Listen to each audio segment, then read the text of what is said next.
Hey, what's up guys, it's DarkArmedDuelist, and today I'm going to be doing a Cyber Dragon deck profile, aka the king of OTKs. Now, this deck is a really fun OTK based deck that has a lot of special summoning potential, and actually a little bit of controlling potential as well. So, let's get straight into it, guys, but before we do, don't forget to like, comment, subscribe, hit that bell down there so you can become a part of the notification squad right down there, and comment down below if you're a part of the notification squad. And if you aren't, consider becoming one by hitting that bell.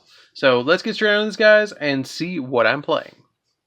So with the new support that we got in the Legendary Duelist 3, we actually did a little bit of a change for this deck, and it actually inspired me to actually invest in Hertz, Rev System, and those kind of cards in Seeger over here. So this deck is actually really fun, and I've been playing it quite a lot recently. So we're going to play 3 copies of Cyber Dragon. Yes, I'm using the gold rare. I love the way that they do the background and it pops out so much. So I actually play the gold rare. I have secrets too, but as a kid I actually pulled the first pack of Cybernetic Revolution that I ever bought as a kid. I was at Books A Million. Cool quick story. I was at Books A Million and my mom bought me 1 pack of Cybernetic Revolution, and I pulled a first ed super rare Cyber Dragon, and I fell in love with the deck ever since, and I've been playing it ever since. I was like that little, so I think I was like 9, 10 at the time. I was little. I still have the card too, which is pretty cool.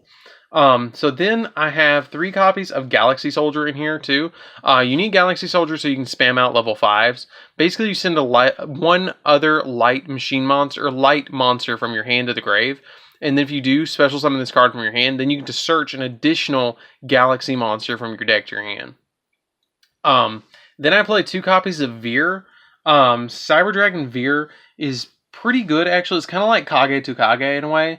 Its name becomes Cyber Dragon while in the field or in the grave. And if it's normal or special summoned, if you normal or special summon a Cyber Dragon except during the damage step, you can special summon this card right behind it, which is pretty cool. It comes out with it. And then once per turn, you can make all of your Cyber Dragons gain 500 attack and defense, which is pretty nice. I mean, it's a little bit of a boost, and I see where they were going with that because it has 16 and 21, which is the reverse stats of a regular Cyber Dragon. Then we play 3 copies of Core.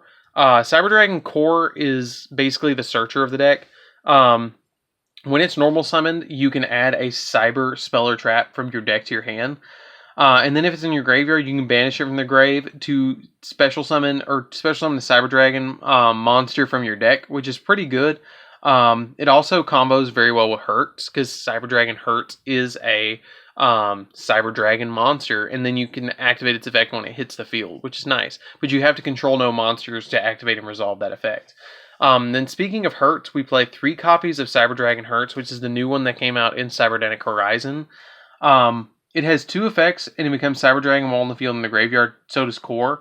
If this card is special summoned, you can make this card's level become 5 until the rest of the turn. But you cannot special summon monster for the rest of the turn except machines, which kind of sucks. And if this card is sent to the grave, you can add another Cyber Dragon from your deck or grave to your hand. Fun note, you have to add Cyber Dragon from your deck to your hand, but you can add any of the other Cyber Dragon monsters from your grave to your hand because they count as Cyber Dragon, which is cool. Then I play 1 copy of Eltainen. Eltainen basically is just kind of like a dark hole. You can banish all your light machine monsters from your graveyard, and then it gains 500 for each one, and then you send all cards your opponent, or all monsters on the field, to the graveyard, which is pretty cool. I really love this card because its artwork is just really crazy. It was actually a card that Zane used in the anime, or not in the anime, but in the manga. So then I play 1 copy of the Star Destroying Kaiju. Basically it's a searchable kaiju, and that's why I play it. And plus you can contact fuse with it with your Chimera Tech Fortress Dragon. Not Mega Fleet. Mega Fleet only goes with extra monster zones. But the Fortress Dragon, if you have a Cyber Dragon on field, you can actually link with it. I actually dropped Dry out of here because I just didn't see the normal summoning potential so much anymore because the deck is so fast. I might try and play it at 1 or 2, but I don't think it would ever be needed at more than that at this point. But that's it for the monsters, guys. Let's get into the spells. The spells is where we really have a lot of stuff going on. So first off, we're going to be playing 1 copy of Foolish Burial. Foolish Burial sends our hurts to grave, which actually searches our Cyber Dragons and lets us add our Cyber Dragons back from the grave to our hand. One copy of Monster Reborn, really important card in the deck because it lets you get into so many different plays with Monster Reborn. 1-for-1, some people opt to not play this, and I don't know why, because it lets you special summon Hurt, and basically it's a free level 5 on your field. One copy of Rev System. I don't think you need more than one copy of Rev System. It's kind of like it's kind of like Monster Reborn in a way. You can special summon a Cyber Dragon from your hand or grave, but it cannot be destroyed by card effects, which is pretty good, but at the same time, I think it's a good 1 of, maybe 2 of. I don't think you'd ever need it more than 2, but I opted to just play 1. Then I play 1 copy of Cyber Load Fusion. Cyber Load Fusion lets us fusion summon 1 fusion monster from our extra deck that lists a Cyber Dragon monster as a material. By shuffling fusion materials listed on it into the deck from among cards on our field and or face-up banish cards, which is cool because it combos with Eltanen.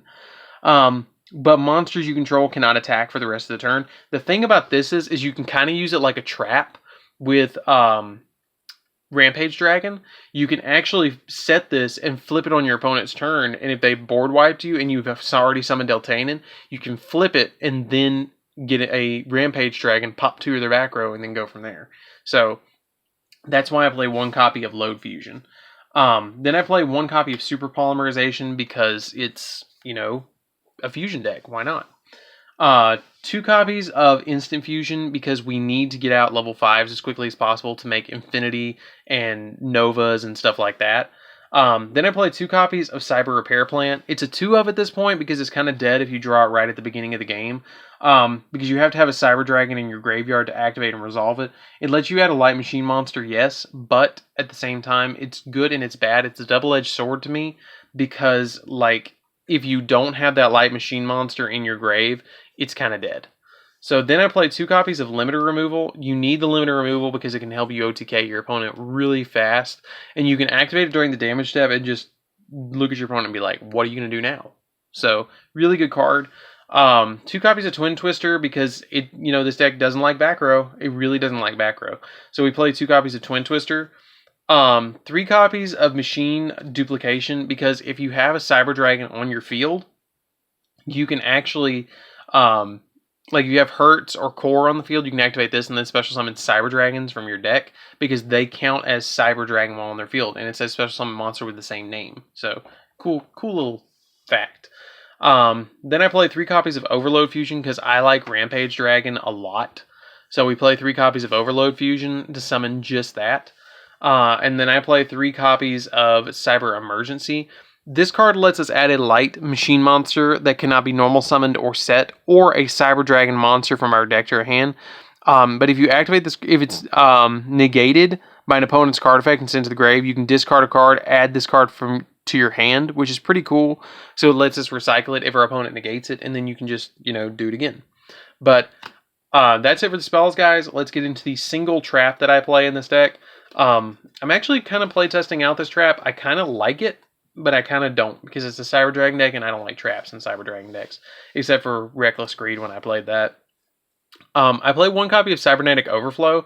You get to banish Cyber Dragons with different levels from your hand or face-up field and or graveyard. Destroy equal number of cards your opponent controls, and if this card on the field is destroyed by a card effect, you can add a Cyber Spell or Trap from your deck to your hand. With this card, you actually have Cyber Dragon as a target. You have Hertz, Veer, and Core as targets as well. So you have up to a 4 pop with this card that you can do. And what a lot of people don't realize is this card is actually, it is a trap. So you can do this to interrupt your opponent's plays on their turn. And that's something that Cyber Dragons don't do a lot of, is interrupt plays. They kind of just okay, you're doing your thing, I'll get you next turn. But with Cybernetic Overflow, if you have this 1 card that is searchable because it's a Cyber Spell or Trap, you can set it and then it sets you up to stop your opponent from OTKing you or stopping you from doing stuff. Or you can activate your opponent's in phase if you've already done a couple of different plays and you didn't happen to OTK them. You can pop all their back row and hurt their field and go in for the kill next turn. So that's why I'm playing 1 copy of it, because it's searchable. I don't ever want to draw this. I usually want to search it off of core or something like that if I've already got all my other key cards. So that's it for the main deck, guys. Let's get into the extra deck, and don't forget to like, comment, subscribe, guys. So first off, we're playing one copy of Seeger.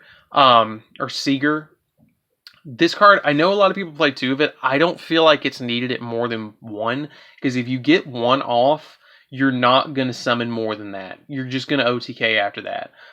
Or you're going to, have it on field and have it till you OTK.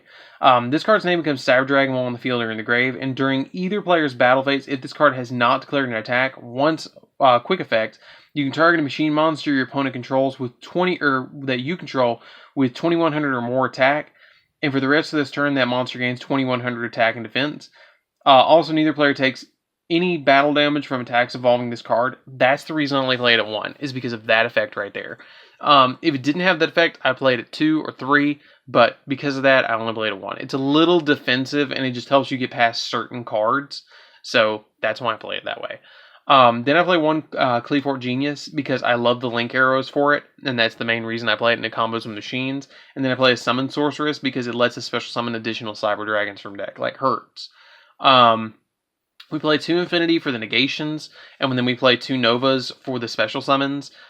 You can make so many Novas, or you can make so many plays with these Novas, it's ridiculous.